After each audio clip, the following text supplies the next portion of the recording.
కానీ గిరిజనులుగా ఉన్నటువంటి ప్రత్యేక భాష, ప్రత్యేక వేషధారణ, ప్రత్యేక సంస్కృతి సంప్రదాయాలు, ప్రత్యేక తండా విధానము, సమాజానికి వెలుపల బతికేటటువంటిది, ప్రత్యేక వెనకబాటుతనం, విద్య, ఉపాధి, ఎటువంటి మాట్లాడడానికి మొహమాట పడేటటువంటి కొన్ని కల్చర్ కనబడ్డది. కాబట్టే 1976 అనిల్ కే చందా కమిషన్ ఇచ్చిన రిపోర్ట్లో లంబాడీలను ఎస్టీలుగానే ఉంచాలని చెప్పింది.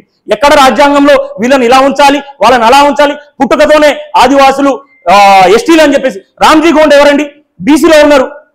రామ్జీ గోండ్ బీసీలో ఉన్నప్పుడు నువ్వు కూడా పక్క రాష్ట్రంలో ఎస్టీలు కాకుండా బీసీలో ఉన్నట్టే కదా.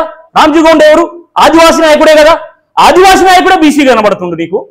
మరి మమ్మల్ని అంటా ఉంటావే?